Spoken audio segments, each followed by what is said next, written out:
What's good, y'all? Smash that like button, hit subscribe, and let's get into it. Cooking with Frank is back.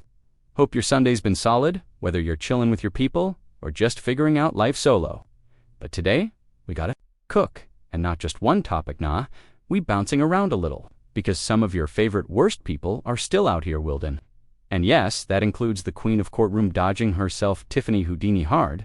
I'm bringing the bad news, but don't worry, all hope ain't lost.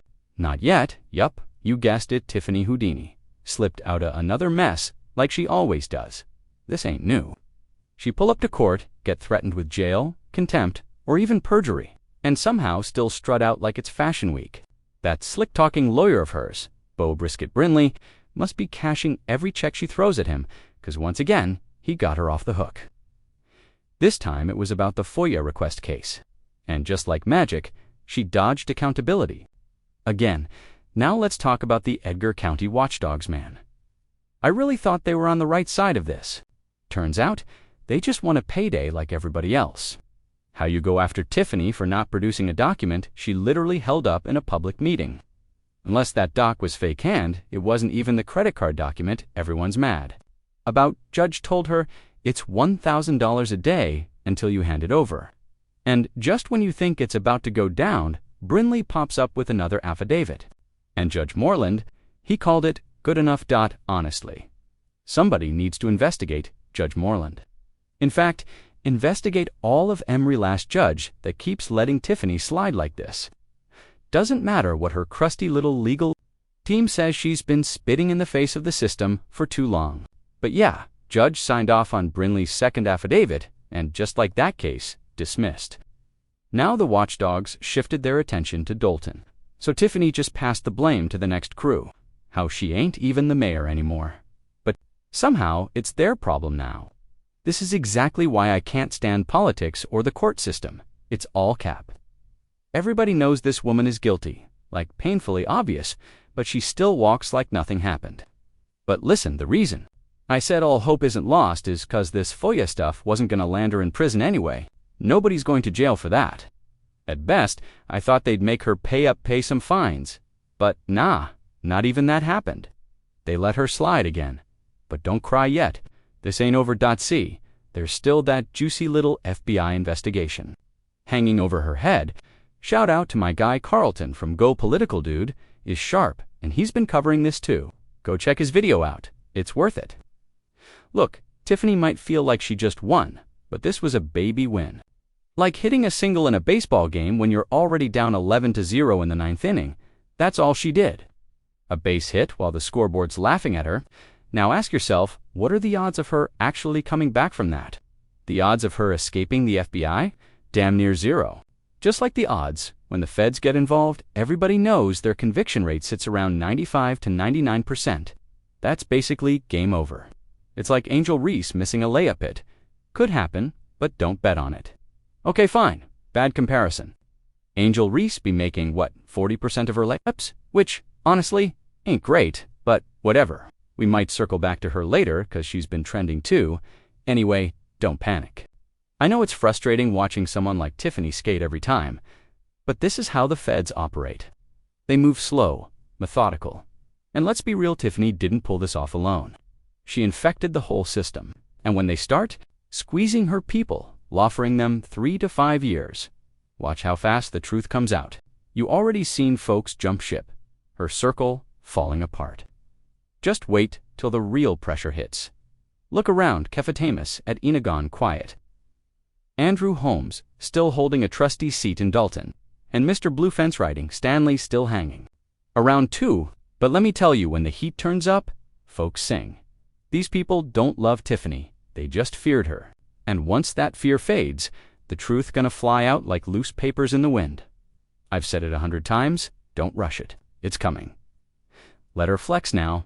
Let her post. Let her talk big. We're waiting. She'll think this is a win. But not this. Is bottom of the 9th and she just hit a base single.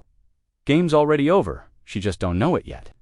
So let her hop on Facebook with that "I told y'all" attitude. We see you. But I want to see how you handle the real fire. 'Cause this time, your crooked judges won't be able to save you. You're gonna need real legal muscle and Brisket Brinley, ain't it? that FOIA stunt. Weak, we know exactly. What happened to that missing paper, if that doc existed? I believe Tiffany and Leotis lit that thing up like a bonfire back by the car wash, next to the fence. That's where it went down. That's my belief. Can I prove it? Nah. But what were y'all burning back there for? You already lost the election. You're on your way out. Why torch anything that's not cleaning up? That's destruction. The cops should have pulled up the second smoke was in the air. But not one patrol car in sight. Not one. That wig creeping behind the fences. That was you, Tiffany. You and Leotis back there playing arsonist. And that's gonna come back on you too. 'Cause nobody torches files unless they got receipts in them. Yeah, those same receipts the FOIA case was about. It's only a matter of time before it catches up. So enjoy your little trip, California, Atlanta, wherever you're hiding. But when they hit you with that indictment, you'll be right back in Illinois, and you're gonna be facing real years. So let's see how much smiling and trash talking you'll be doing then. I don't care if it's next year or 3 years from now, be right here, front row, when your mugshot drops. You'll get caught. Bet on that. Now let's move on to the next clown, Dr. Umar, aka Baby Black Jesus, or whatever he calls himself this week. Yeah, he's back begging again, crying broke, same grift, new round.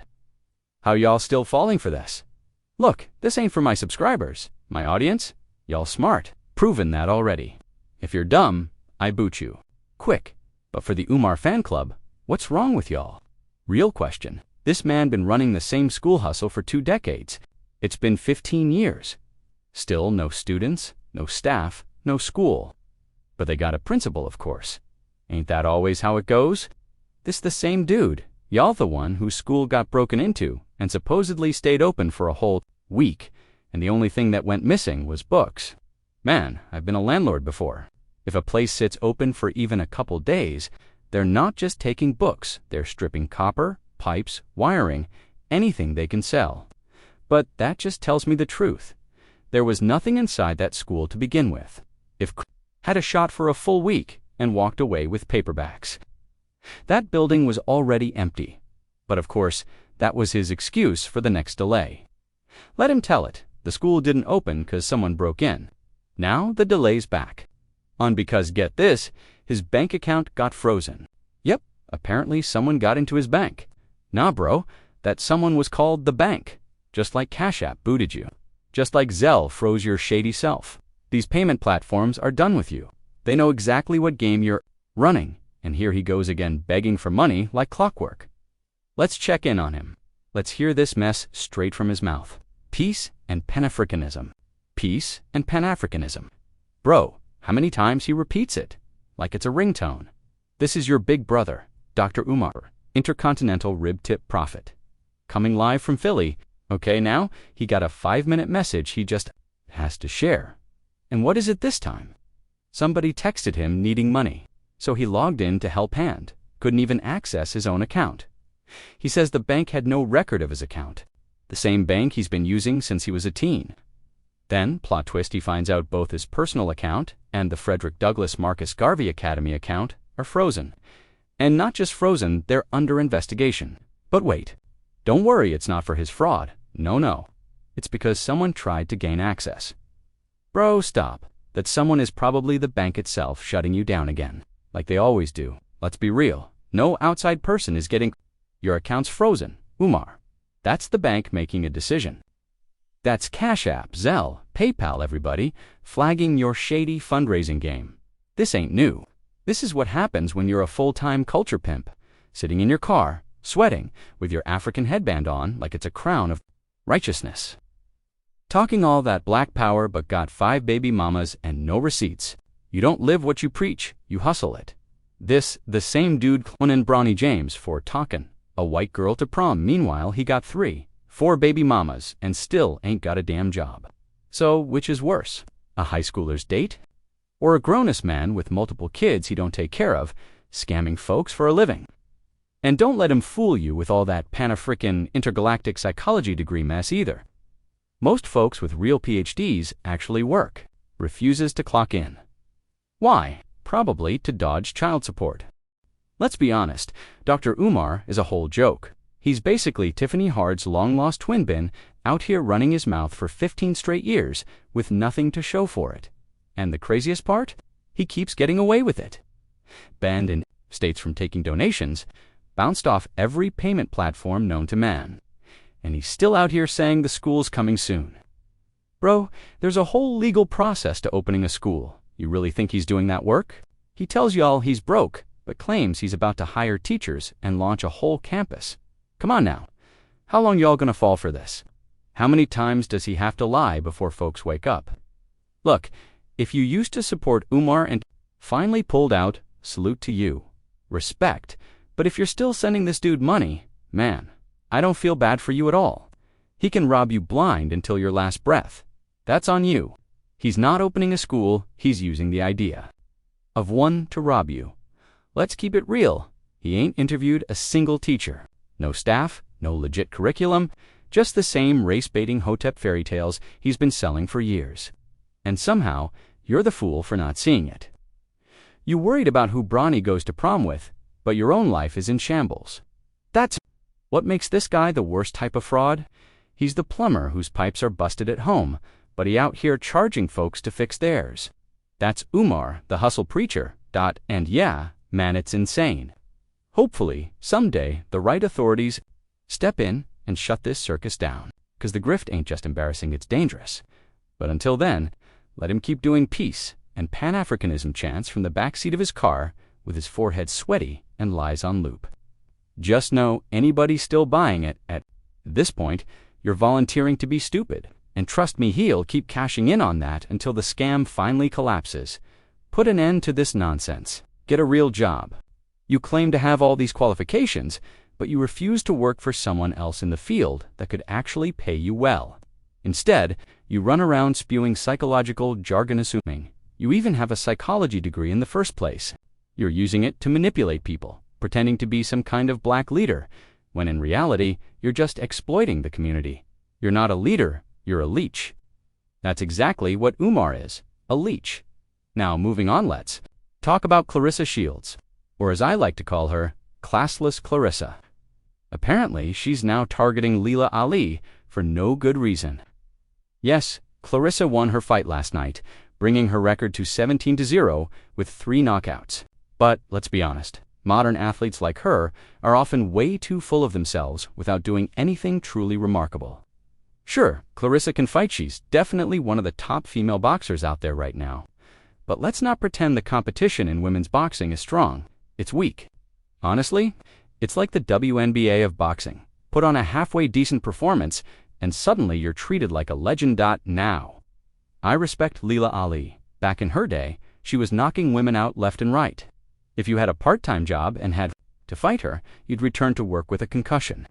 Granted, Leila fought some weak opponents too, but I'm not sure they were as bad as the ones Clarissa faces today. The sad part? Clarissa can't even knock these women out. Most of them are bartenders, real estate agents, and firefighters, not trained professional boxers. Yet somehow, we're calling her the greatest. No, Clarissa isn't the GWOAT, she's the GLOAT, the greatest leech of all time. Let me be real with y'all. One thing that bugs me about Clarissa Shields is that she fights at 168 pounds. She's about 5'7", and while that might not be considered obese, it is heavy for a female boxer. Now don't get me wrong, being that size doesn't mean she's out of shape, but she's not in elite condition either. You want to see what top tier looks like. Check out Alicia Baumgardner or Amanda Serrano. Those women are smaller, ripped, and built like machines. They stay sharp year-round.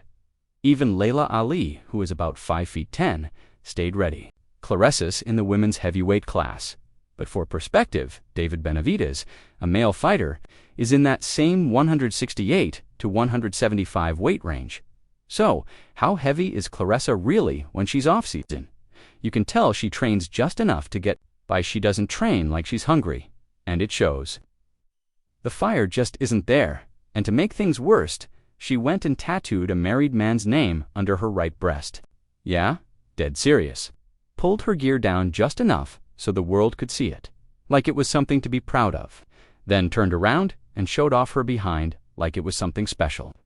Let's be honest, that ain't the body of a woman. Grinding 24/7 in the gym. She's not sloppy, but she's not at the level real female fighters are at. That's why all the top-tier women fight in lower weight classes. They're lean, disciplined, and built for war. Meanwhile, she's in Flint, hanging out eating Coney Island and rib tips, then cutting 10 pounds at the last minute. I saw a video of her trying to be funny during a weight cut. She was in one of those heavy sauna suits, sweating off water weight before a win. And she says, "I'm sweating like a hoe in church, sleeping with the pastor." Trying to be funny, but sounding real dumb. No, Clarissa, you are the hoe in church, sleeping with the pastor. You got a married man's name tatted under your breast, and then you want to bring up pastors and churches like it's a joke. That's the kind of self-awareness she lacks. She can't read a room, has no clue how ridiculous she makes herself. Look, Dot, and now she's out here calling out Layla Ali, who's 50 years old, saying, "We got $15 million for you, Layla." No, you don't. And even if you did, you want her to get 15 and you get 25. So now we're talking about $40 million total. Who's paying for that? Who wants to see you fight a legend? Win or lose, it proves nothing. Layla Ali is everything Clarissa isn't. She's a classy black woman, strong, talented, and still carried herself like a lady even in a brutal sport. She has a real husband. She didn't need to go get some rapper's name inked across her chest for clout. She's elegance. You're just loud anyway. I'm glad y'all tuned in for this Sunday cook-up. Might make this a regular thing. I'll be back tomorrow or the next day, never gone too long. Smash that like, hit subscribe, and remember, to protect the sheep, you gotta catch the wolf. And it takes a wolf to catch a wolf. You feel me?